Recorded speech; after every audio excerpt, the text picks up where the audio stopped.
The night had settled over the battered tree line like a thick, smothering blanket, swallowing even the faint outlines of the ridgeline where American infantry had dug in. Cold wind carried the lingering bite of cordite and smoke as the men braced for another hour of shelling, knowing the enemy guns had found their rhythm, and every pattern pointed toward annihilation before dawn. In that bleak stretch of forest, where communication lines had been shredded and scouts had failed to return, one lone private studied the darkness with a trembling but determined patience that would soon change everything. He had no working radio, no flares, no signal equipment, and no hope of reinforcement before morning. But he had a flashlight so beaten and dented it barely held together. What began as a desperate attempt to distract the spotter crew across the valley evolved into something far stranger, a crude experiment born from fear and instinct rather than training. Yet in those moments of isolation, the private discovered how shadows danced across broken terrain, how a single flicker could mimic something unseen, and how light might deceive just as effectively as silence. Before the night was over, his improvised trick would mislead a full artillery battery, redirecting their fire into empty woods and buying the trapped infantry enough time to regroup and survive. What happened in those hours was never recorded in manuals or orders, but it lived on as a whispered fragment of wartime ingenuity.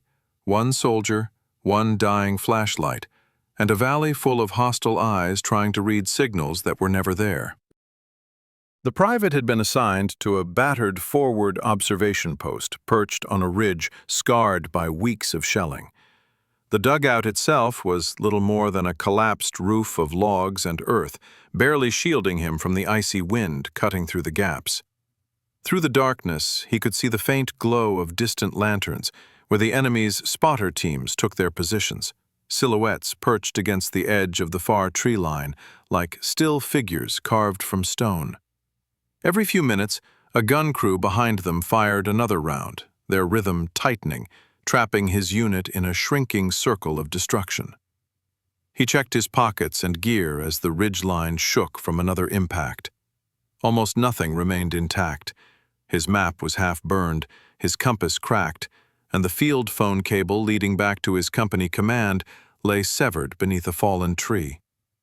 The only object that still functioned, in a clumsy, flickering way, was the dented flashlight that barely responded when he pressed its rattling switch.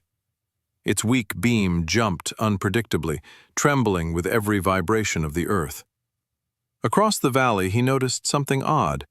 The enemy spotters paused between salvos, watching for signals reflected or emitted from the American lines. They were responding to light signatures, tiny flashes or glimmers bouncing off debris, tiny clues that could be confused for orders. The private realized then that if he could distort their interpretation, perhaps he could break the rhythm that was devouring his battalion. The valley below him was wrapped in a deep fog that pooled in the low ground, creating shifting gray curtains that swayed between the trees. Each breeze pushed the mist sideways, bending moonlight into soft arcs that made it impossible to judge distance. The private saw opportunity in this chaos. The fog was nature's imperfect camouflage, unpredictable but exploitable. It reminded him of evenings back home when barn lanterns flickered across uneven farmland, creating the illusion of movement where none existed. He crouched low, sheltering the flashlight beneath his torn jacket to shield the beam from friendly eyes. Every tremor of the device produced a different intensity of light, and he realized that by pressing the switch just enough, never fully, he could create a quivering shimmer that traveled farther than a steady signal. The intermittent glow played strangely against the fog, scattering across branches and rock faces like a distant operator relaying spotting commands. For several minutes he practiced in silence, timing each flicker to appear irregular, mimicking the motions of a lookout, pointing or signaling a change in fire cadence. Through the blur of the night, he saw a reaction. The far spotter crew hesitated, shifting their scopes. Their hesitation was small, but it meant they were watching. When the next artillery volley came, it struck nearly 50 yards short of the previous pattern. The shells crashed into an empty depression in the forest, pounding nothing but soil and shattered logs.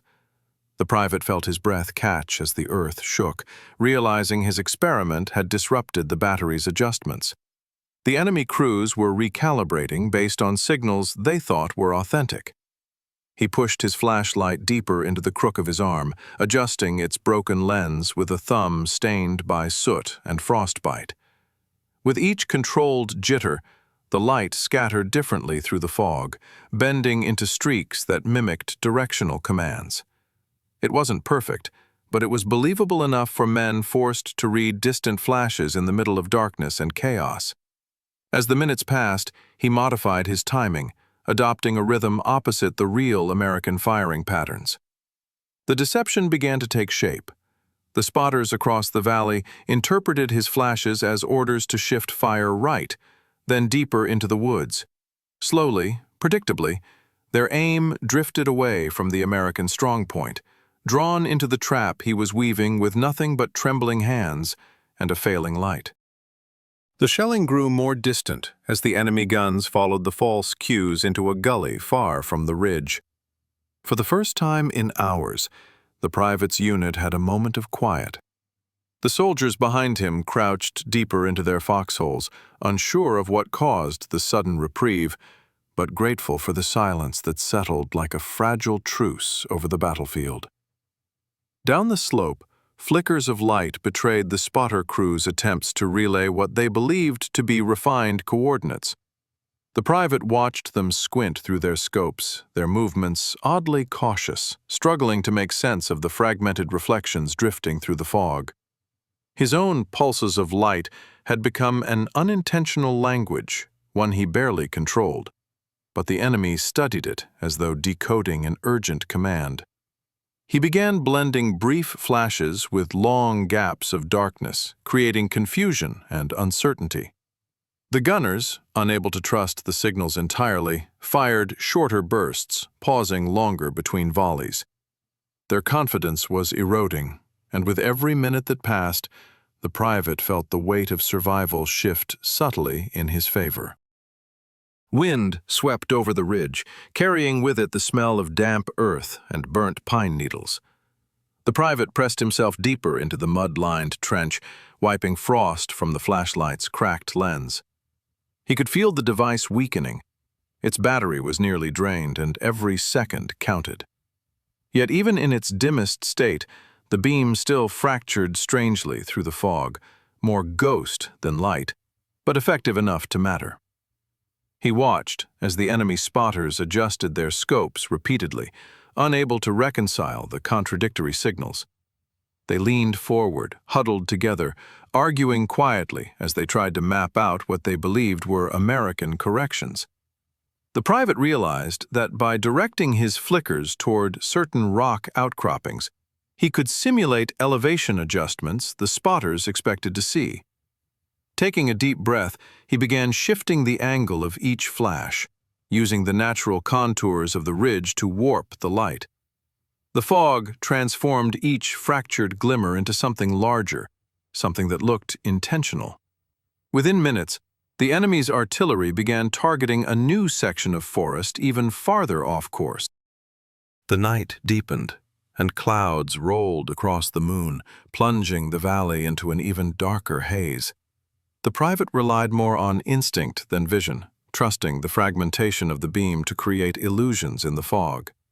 Each flicker traveled like a whisper across the darkness, and the enemy responded to those whispers as though following the instructions of an unseen officer.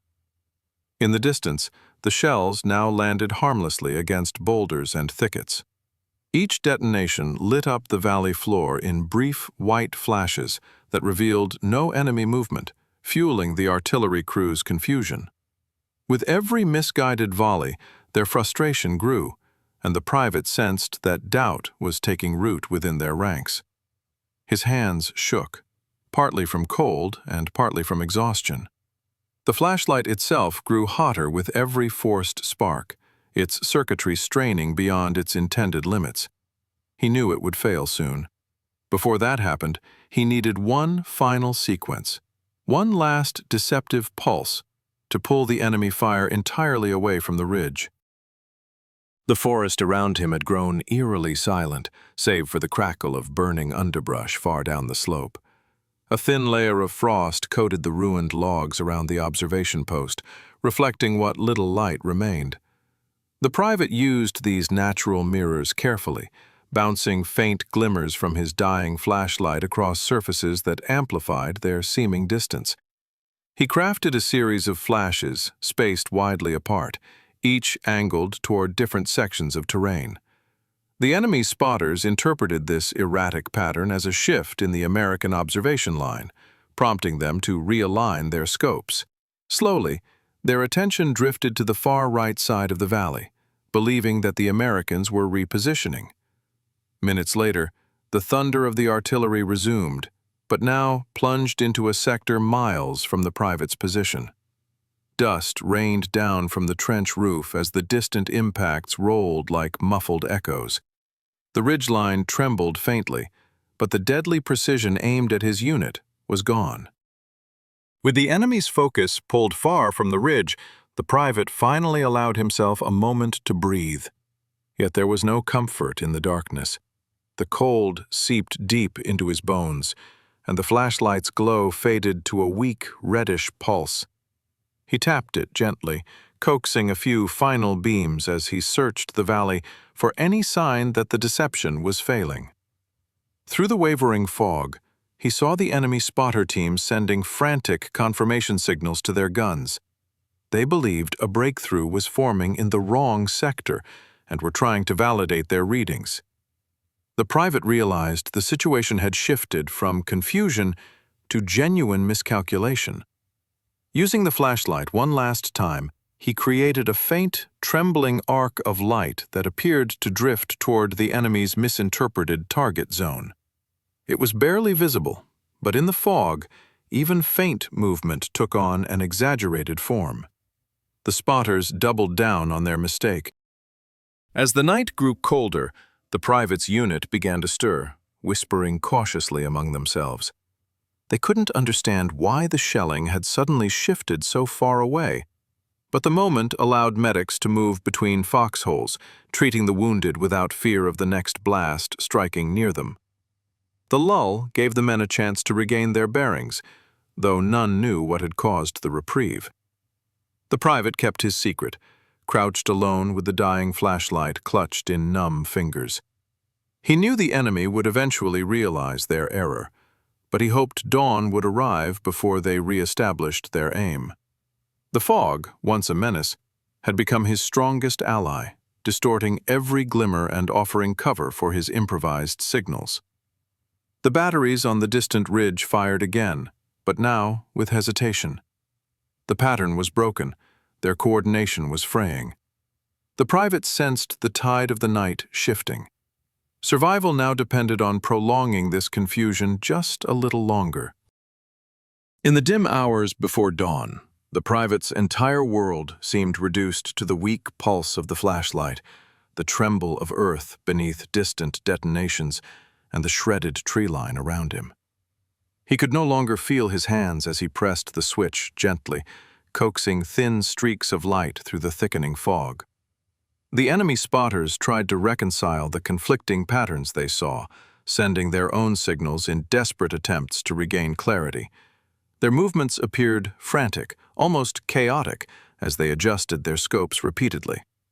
The private exploited this uncertainty by allowing long gaps of darkness followed by sudden, faint flickers that suggested rapid repositioning. He could see the fear of mistake taking hold among the enemy crew. Their artillery crews fired shorter, irregular bursts, unable to settle on a single target. The valley echoed with confusion, shaped entirely by a single failing device in the hands of a determined soldier. The first hints of gray light began creeping across the horizon, slicing through the fog in pale streaks. Dawn was coming, and with it, the danger that the enemy would finally see the battlefield clearly enough to correct their aim. The private pressed the flashlight one final time, but the device responded with only a dull glow. Its strength was gone. He tucked the dead flashlight into his coat and crawled to the edge of the ridge, watching the enemy positions as the silhouettes of spotter crews became visible. They scanned the far sectors of the valley, preparing adjustments that would have realigned their fire onto his unit. But just as they began preparing new orders, the forest erupted with the sounds of American reinforcements advancing on their flank. The deception had lasted just long enough. The misdirected shelling, the loss of coordination, and the scattered focus of the spotter crews had delayed the enemy's plans and weakened their defense. The private's crude trick, born from desperation, had bought the priceless minutes his battalion needed. As sunlight spilled over the ruined treetops, the ridge felt transformed. Smoke drifted slowly through the warming air, and the enemy artillery crews were seen abandoning their positions under pressure from the advancing Americans. The private watched quietly, exhaustion washing over him as he realized how close they had come to being overrun before dawn. His fellow soldiers emerged from their positions, carrying wounded men and surveying the damage left behind. Some wondered aloud why the shelling had shifted so dramatically during the night, unaware that the answer lay in the private's pocket, a battered, nearly useless flashlight that had tricked an entire artillery battery through the thick fog. No commendations were written, no official record made of the deception. But among the survivors, the story passed from one man to another, how a simple beam of light, guided by instinct and fear, had turned the darkness itself into a weapon. It became one of those small, forgotten moments of the war, where an ordinary soldier, armed with almost nothing, had shaped the fate of many with a crude trick that should never have worked, yet did.